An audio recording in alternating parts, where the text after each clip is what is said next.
नमस्कार, मी दुर्वा दळवी तुमचं सगळ्यांचं स्वागत करते लोकमतच्या या विशेष शो मध्ये।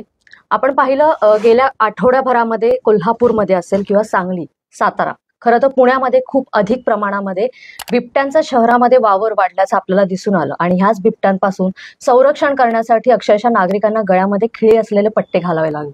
मात्र ह्या सगळ्या प्रसंगांमध्ये वन्यजीव आहेत जे शहरी भागाकडे का येऊ लागलेत, मानवाचा अधिक वावर जंगलामध्ये वाढलाय का, ह्या पाठीमागची नेमकी कारणं काय आहेत त्याचविषयी आपण जाणून घेणार आहोत। तर माझ्यासोबत आहेत आमचे लोकमतचे कार्यकारी संपादक सचिन जवळकोटे सर। सर, तुमचं स्वागत आहे आपल्या शो मध्ये। आपण पाहिलं की मंगळवारीच कोल्हापूरमध्ये बिबट्या आला, त्याच्या आधीच रानगव्याने आहे जे म्हशीवरती हल्ला केला, त्याचबरोबर एका दाम्पत्यावरती हल्ला केला। सांगली, साताऱ्यामध्ये देखील ह्या घटना सातत्याने घडतात। पावसाळा संपल्यावरती काय कारणं असू शकतात सर याबाबत? अनेक कारण आहेत। मुळात आपण बिबट्या, गवा, हत्ती यांना दोष देण्यात अर्थ नाहीये। हे वन्य प्राणी आहेत ना, त्यांचा वर्षानुवर्षे म्हणजे अनेक शतकापासूनचा जो त्यांचा ठरलेला जो अधिवास होता, सह्याद्रीच्या जो वेस्टर्न जो आपण घाट म्हणतो तो त्या डोंगरदऱ्यामध्ये तिथं होता। तिथनं आता हायवे गेलेत, अनेक नवीन नवीन विकासाची कामं होत आहेत, रिसॉर्ट होत आहेत आणि पूर्वी गावाभोवती जी शेती असायची, आता लोकांची शेती डोंगरापर्यंत वर पण गेलेली आहे। वेगवेगळ्या प्रकारच्या बागा केल्या जात आहेत। विकासाच्या नावाखाली जे निसर्गाची तोडफोड जे चालू आहे, त्यामुळे हे वन्य प्राणी डिस्टर्ब झालेत आणि ती नेहमीची स्वतःची त्यांची जी एक हक्काची जागा आहे ती सोडून ते बाहेर पडतायत। त्याच्यातलंच हे कारण म्हणजे आता कोल्हापूरमध्ये गेल्या आठवड्यात जो बिबट्या आला होता, तो पन्हाळा मार्गे आला, कुठून आला त्याचा शोध चालू आहे, पण तो आला, रात्रभर कोल्हापूर शहरामध्ये थांबला, वेगळ्या CCTV मध्ये तो दिसला। त्यानंतर त्याला जेव्हा माणसासमोर, शक्यतो बिबट्या हा माणसांवर कधी हल्ला करत नाही, माणसापासून दूर जायचा प्रयत्न करतो, पण तेव्हा ज्याला स्वतःला धोका वाटतो, स्वतःच्या जीवाला धोका आहे, तेव्हा तो हल्ला करतो। पोलिसावर त्यांनी जो हल्ला केला तो व्हिडिओ सुद्धा आपण बघितला। मात्र त्यांनी हल्ला केला आणि पटकन स्वतः जीव वाचवण्यासाठी तो निघून गेला। म्हणजे त्या पोलिसाला मारणं किंवा त्याला खाणं किंवा ते भक्ष्य म्हणून शिकार करणं ही त्याची ती बॉडी लँग्वेज त्या ह्याची नव्हती। आता सर्वात महत्त्वाचा मुद्दा म्हणजे तो नेमका शहरामध्ये का आला किंवा आता आजूबाजूच्या वस्त्यांमध्ये बिबट्या किंवा बाकीचे प्राणी का घुसतायत, त्याचे कारण म्हणजे पहिलं मी तुम्हाला कारण सांगितलं की आपण माणूस आता त्यांच्या एरियामध्ये घुसलाय आणि दुसरं सगळ्यात महत्त्वाचं म्हणजे त्यांच्या अधिवासामध्ये त्यांचं जे खाद्य होतं, बिबट्याला जे ससे किंवा छोटे प्राणी लागतात ते तिथनं आता कमी झाले, त्याची संख्या अत्यंत झपाट्यानं कमी होत चालली आहे। त्यामुळे पोट भरण्यासाठी तो डोंगरावर लगतच्या वस्त्यांमध्ये जायचा, तिथल्या छोट्या पाड्यामध्ये जायचा, तिथं कोंबड्या असायच्या, तिथं शेळ्या असायच्या, त्यांची पिल्लं असायची।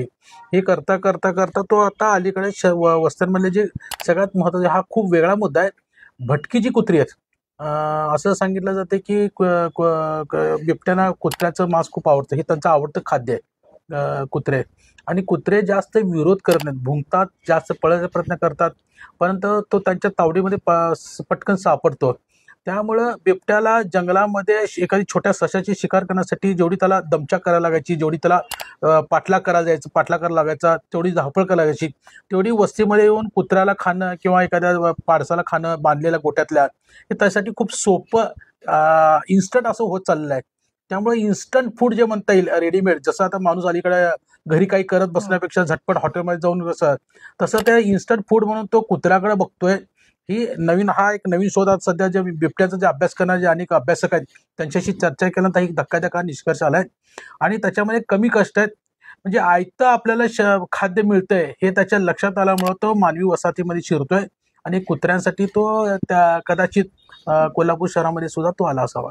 नक्कीच, म्हणजे इन्स्टंट फूड मिळावं म्हणून शहराकडे जरी येत असला बिबट्या, तरी त्यात अजून एक महत्त्वाचं कारण असं देखील दिसते अभ्यासाद्वारे सर, की शेती आहे जी डोंगरामध्ये अधिक केलेली आणि कोल्हापूर असेल, सांगली, सातारा या पट्ट्यामध्ये ऊस उत्पादन आहे जे वाढलेलं आहे, त्यामुळे ऊसाची शेती अधिक वाढल्यामुळे ऊसाच्या शेतीमध्ये बिबट्याला कुठेतरी सुरक्षित वाटते। त्यामुळेच प्रजननाच्या काळामध्ये मादी बिबट्या आहेत त्या अधिक करून ऊसाच्या शेतीमध्ये आपल्याला पिल्लं देताना दिसून येतात। त्यामुळे ऊस हा त्याच्यासाठी एक म्हणजे आपले एक व्यवस्थित असं पोषक असं वातावरण देणारं शेत आहे आणि त्यामुळेच तिथे राहतोय आणि म्हणूनच तिथे असणारे ऊसतोड करणारे मजूर असतील किंवा आजूबाजूचं गाव आहे त्याच्यामध्ये तो शिरतोय असं वाटतं का सर? येस, नक्की नक्की, कारण त्याच्या खूप सेफ्टी अशी जागा त्याला ऊसाच्या फडामध्ये मिळाली आहे आणि बिबट्याची जी जातकुळी जात आहे ती वर्षभर प्रजननक्षम असते, वर्षभर ते पिल्लं देऊ शकते, त्यामुळे त्यांची आणि एका वेळी ते 3 ते 4 पिल्लं देऊ शकतात, त्यामुळे त्यांची संख्या वाढत चाललेली आहे।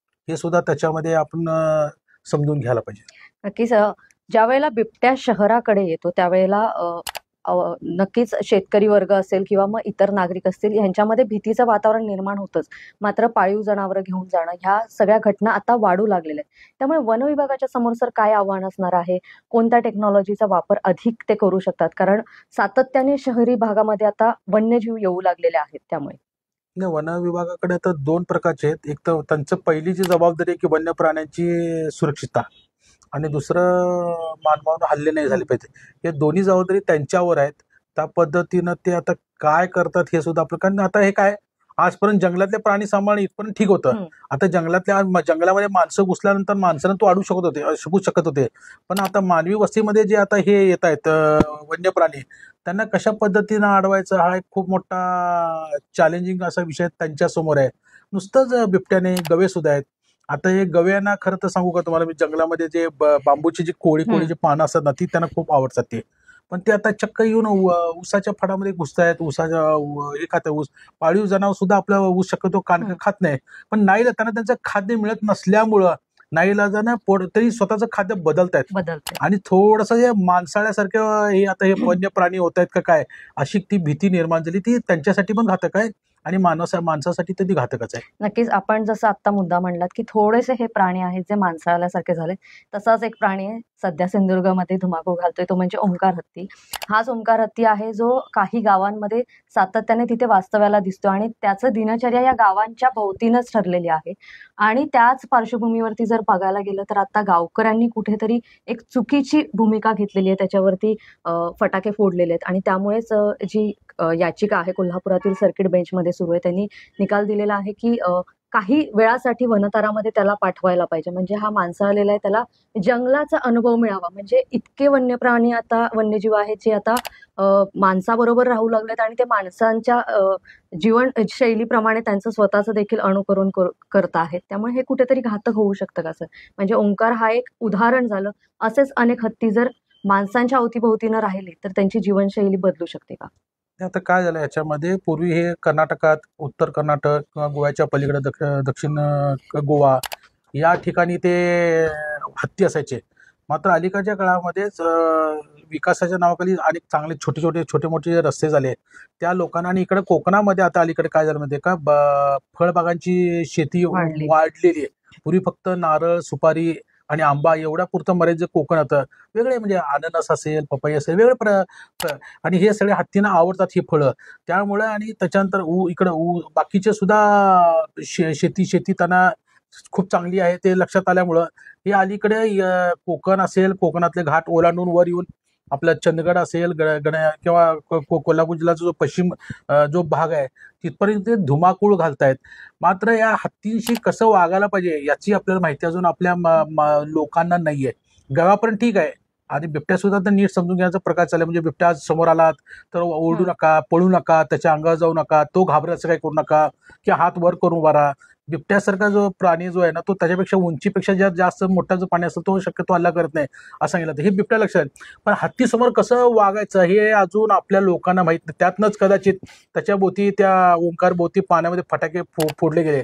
भले वन खात्याने सांगितलं असेल की तो आतमध्ये मोटर पंप होती, तो मोटर पंप तोडले असते, त्याला करंट बसला असता, त्याचा जीव वाचवण्यासाठी आम्ही फटाके फोडले, हे पण लोकांना आवडलं नाही. त्या सोशल मीडिया तो व्हिडिओवर ज्या पद्धतीनं लोकांचे खाली कमेंट आलेत, लोकांना ते आवडले नाही. अशा पद्धतीला बरेच बाकीचे पर्याय होते त्याच्या अंगावर. आणि समजा एखादा फटाका फुटला असता, त्याच्यावर सगळ्यात त्यांची नाजूक जे हत्ती किती जरा बलशाली असू दे, किती ओटाणाचा असू दे, त्याची सोंड, त्याचं नाक, त्याचे डोळे, त्याचे कान हे खूप नाजूक असतात.